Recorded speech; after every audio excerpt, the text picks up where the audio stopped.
Rachel here with Ari, and we're your hosts for the Merry Writer podcast. This week we're on episode 264, and we're asking, how do you decide on a book title? Before we start, if you enjoy the show, consider checking out our coffee page. You can follow the page for free as we have plenty of goodies for all, and if you're feeling generous, a one-off donation will get you access to more treats, or you can become a Merry Writer for just $2 a month. For this, you'll get access to all the items in our shop, including exclusive goodies, as well as access to monthly bonuses, all while helping to support our podcast. But of course, if that's not your style and you still enjoy the show, then please subscribe wherever you're listening if you're not already. And if you're listening on YouTube, please give the video a like. Thank you all. Now, let's talk about book titles, because I don't think we've ever talked about this on the show before. When I first started writing, I had a list of book ideas, but they weren't really ideas at all. Most of them were just words or phrases I thought sounded like great book titles. So I wrote them down because I didn't want to forget them. How did I come up with them? I don't know. They just mostly came to me. But now that I'm much older and have been working in the writing industry for quite some time, I can confidently state the obvious that book titles serve an actual purpose. And similar to the cover design, book titles are meant to catch a reader's attention and entice them to pick up the book and see what it's all about. So how can you catch a reader's eye? Basically, you just want to create curiosity. To do this, you'll have to utilize your book's main theme or pick out a major key point within the story. It may describe a character, illustrate a major setting, set the overall tone, or even explain a part of the plot, without spoilers, of course. Because a title should be short and sweet. You can have longer titles. There are exceptions to that rule, but my personal preference, short and sweet, gets the job done. And one of the ways that you can create this curiosity is to pinpoint the book's main theme, which I pretty much just said. And you'll want to use that somehow in the title. It can be blunt, it can be a play on words, whatever. Just, do whatever tickles your fancy. And whatever the focal point is, tie that into the title somehow. And you can use the Seinfeld method.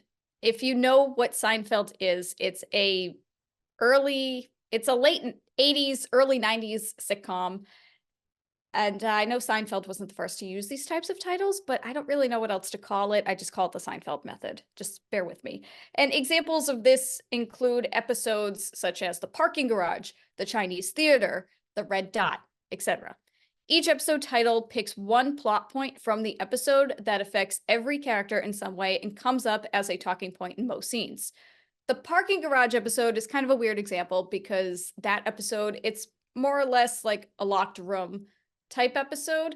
The whole episode is set inside of a parking garage. The group of friends leave the mall and they forget where they parked.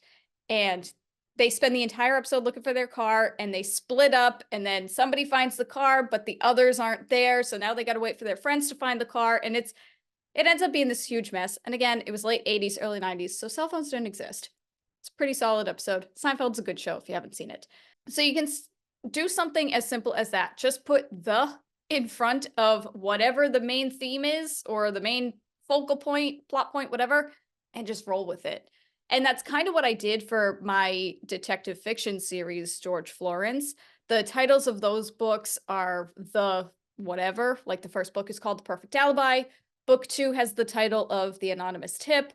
So I used a focal point of the stories, of the plot, I should say, but I also used detective terms or criminology terms, whatever you want to call it, because it's a detective fiction series. So it ties into not only the plot, but it also ties into just, the overall genre and what the characters do for a living. I love how you said like the Seinfeld method. Now I have seen Seinfeld and I've watched a few. I never got massively into it, but when you started saying it, it's like, to me it's the Friends method, because their episodes are the same, where it's like the one with the roommate, the one with the thumb, the one with the blackout, and it's always the one with, and then as you said, that focal point, and that became such a big thing. And I think it's very 80s 90s, isn't it, kind of idea, but it works. It works though. I was just gonna say it works, and you know what people are talking about. As soon as you hear those titles, you know exactly what they're talking about. So it not only tells you about the show or about the episode or the book, whatever, but you know exactly what it is. And that's what you want. You want people to hear your book title and say, oh, I've heard of that. I recognize it. Yes, yes. If you are writing a book series or a trilogy, you have to consider the format of your titles because that can play a big part. Let's be honest, it's like, who hasn't heard of Sarah J. Maas by now? I mean, we've mentioned her a load. And when you look at her, A Court of Thorn and Roses, it's a bit of a mouthful, but that's her series, A Court of Thorn and Roses, A Court of Mist and Fury, A Court of Wings and Ruin. It's got this very specific format. The same is as a lot of books. So let's pick Patricia Briggs. I'm almost sure that's an name, yeah, but it is. Patricia Briggs, Mercy Thompson series. Her titles, it's Moon Cold, Bloodbound, Bone Crossed, Silverborn. 2 words, very specific, and they tie into things. You know, I think the first one's like werewolves. I think the second one is a vampire one. I think yeah, it's like there's things like that. It's all connected to different like characters that are specific preternatural creatures.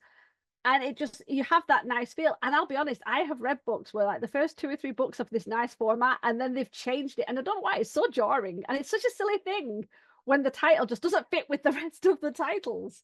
So if you are writing a series and you come up with something, you might want to consider how that format is going to work for the other books. Which is weird because I appreciate you might have only written book 1 and you might have ideas for book 2, 3, 4, 5, and you haven't written them yet. And it's like, you have to think about titles and formatting, you know, the format of the title before you even think about the book, but just something to keep an eye on. It's true that it can be jarring when you come up with a different title format for the rest of the series. We've talked about this in a previous episode when we were complaining about our book pet peeves and how sometimes they don't put the series title, they don't put the book number on the spine, and so on and so forth. And if you don't add that and then you have a different format to the title and you see the author name, you might recognize them, but you're going to think that it's an entirely different series. Is this a make or break moment? No, absolutely not. It's just something that, I mean, Ari and I, we like consistency. We're not consistent with our own work in terms of like actually writing routines and things like that. But when it comes to like the overall finished project, we like consistency. Everything needs to be formatted accordingly, uniformly. I don't know what I'm trying to say. You guys know what I'm trying to say. But Ari does bring up some good points, especially since like when it comes to writing a series or a trilogy, you also want to think about your genre as well. For example, cozy mysteries, they often have puns for titles or play on words, or there's usually a lot of alliteration. Thrillers, on the other hand, usually invoke a question such as the housemaid. Well, what about the housemaid? Or the guest list. What about the guest list? It's nothing too complicated, but it works. Yeah, that's a good point. Genre does sort of play a bit into it. There's like certain terms you'll find if it's a sci-fi book compared to if it's like a romance and things like that. I'll have to admit, titles are hard. I think they come easy to some people. You know, it's like, yeah, great. But for other people, it's tough. I think most of my stories have got working title against them because I have a vague idea, but I am not really comfortable with it to be the title. So it just sort of lingers.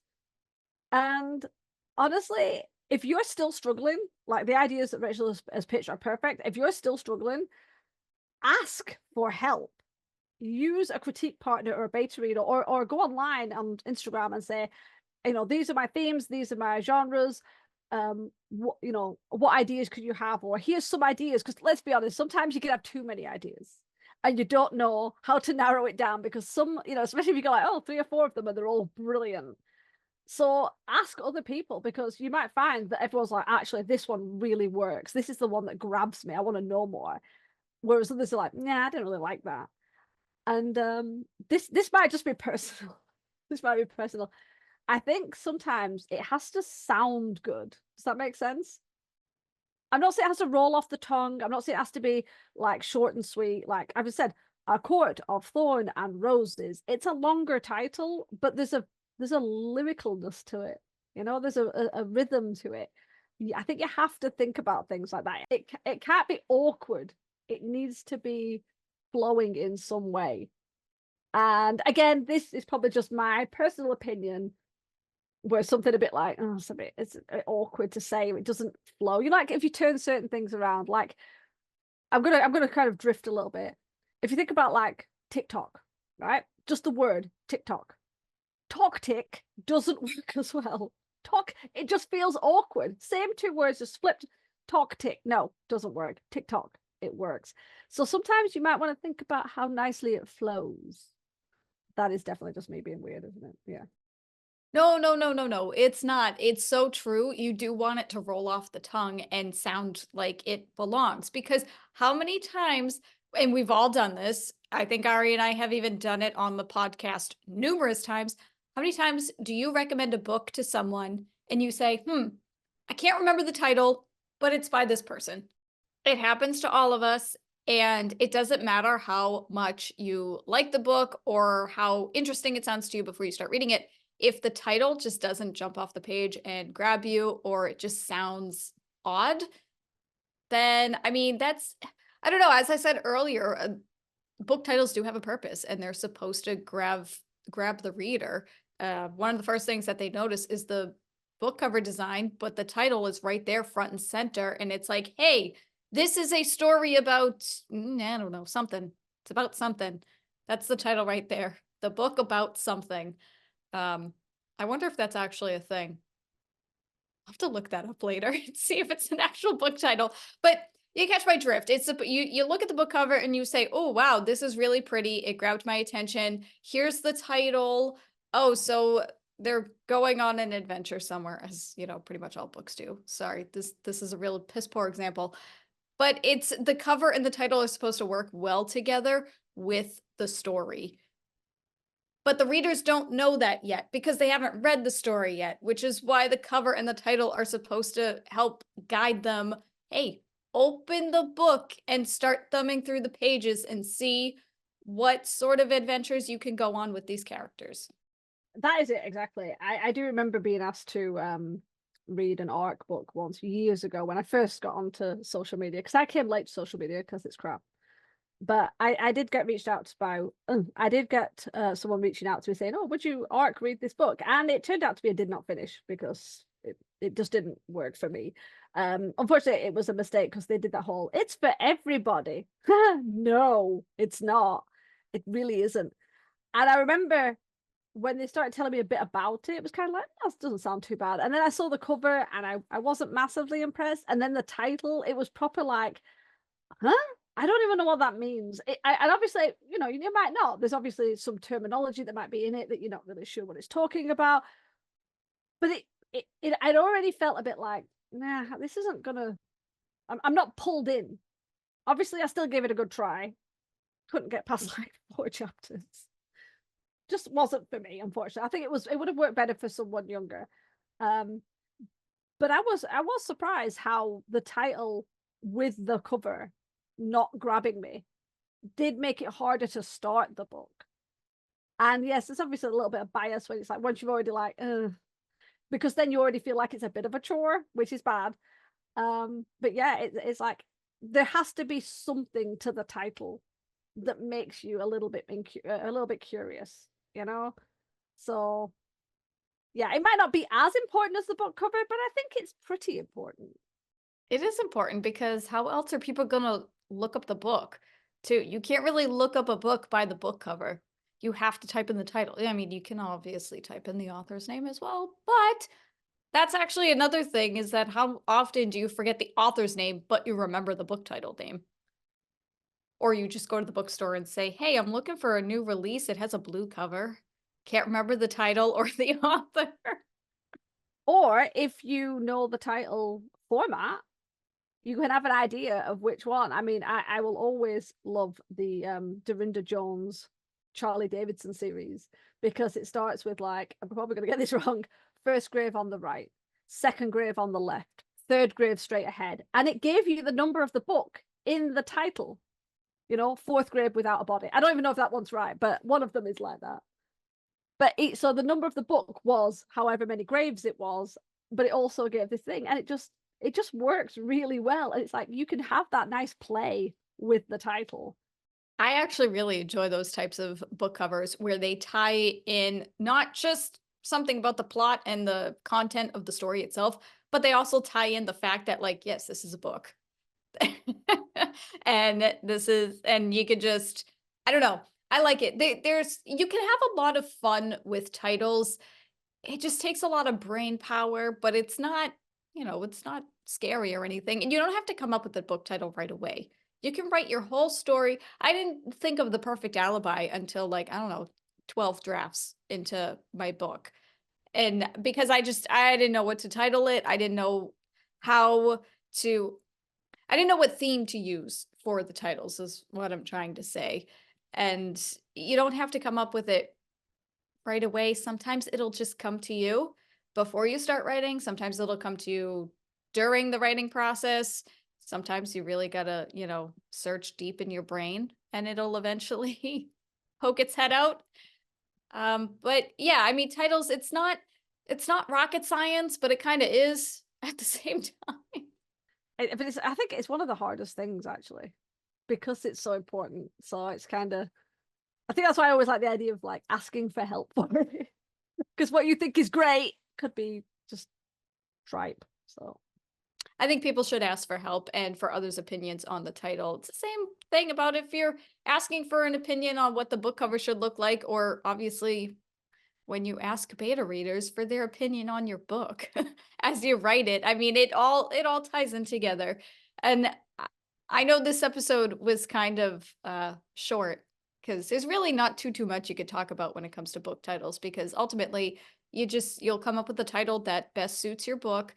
Also, really quick, Google, go on Amazon and make sure that your book title hasn't already been used. There's so many different titles out there already, and you might find 5 different books that have the exact same title. So maybe don't use that title. Try to make it unique enough for you and for your book, and it'll be easily searchable and marketable. So I think we're just going to end it at that. Like I said, coming up with titles, it's not rocket science, but it does require a little bit of brain power. But just make sure that it ties back into your book somehow, and then it creates curiosity in the readers so that they'll actually want to read what the title is about or what the title is talking about. So before we leave, if you want to learn more about us, the podcast, and opportunities to be a guest on the show, don't forget to check out our website at themerrywriterpodcast.podbean.com. But now we'll turn it over to you guys. How do you typically come up with titles for your books? Do they come easily or not so much? Let us know your answers in the comments so we can chat. And remember, we release a new episode every Wednesday. Next week, we're discussing using Kickstarter for books. To ensure you don't miss it, don't forget to hit the subscribe button on your way out. As always, thanks for listening to the Merry Writer Podcast. We'll see you guys next week. This podcast is brought to you by Excessive Caffeine. We drink a lot. The music titled Inspired is by Kevin MacLeod, licensed under Creative Commons 4.0.